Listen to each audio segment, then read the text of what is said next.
Depuis son arrivée à La Réunion en 1997, la bactériose de l'Anthurium a littéralement dévasté l'ensemble des cultures de l'île.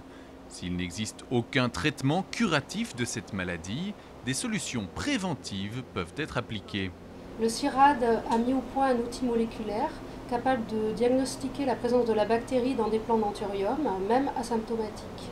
Cet outil permet de contrôler le matériel végétal à l'importation pour éviter de nouvelles introductions. Mais comme la bactérie est déjà implantée sur l'île, on a recours à d'autres solutions comme l'utilisation de variétés résistantes qui ne vont pas exprimer la maladie. Afin de trouver ces nouvelles variétés plus résistantes, le CIRAD et l'Armeflore ont mis au point une expérience unique en son genre. Alors concrètement, donc, on a 6 variétés différentes, dont une qui est connue comme sensible à la bactérie.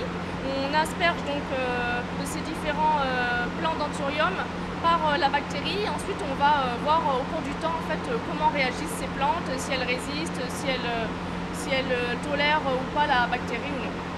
Notre but, c'est vraiment d'évaluer la résistance de l'anthurium. C'est pour ça qu'on inocule de grosses quantités pour vraiment évaluer leur capacité à résister à cette souche.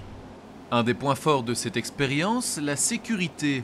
Une serre de quarantaine, financée par l'Odéadom, a été montée pour l'occasion afin qu'aucune bactérie ne s'échappe. Tout ce qui se passe ici reste ici ou subit un traitement particulier lors de sa sortie. Aucune bactérie qui est utilisée ici ne va se retrouver dans les champs et donc attaquer leurs plantes.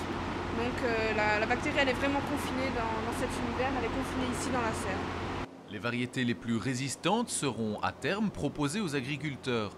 Un souffle d'espoir qui pourrait contribuer à la relance de la filière Anthurium à La Réunion.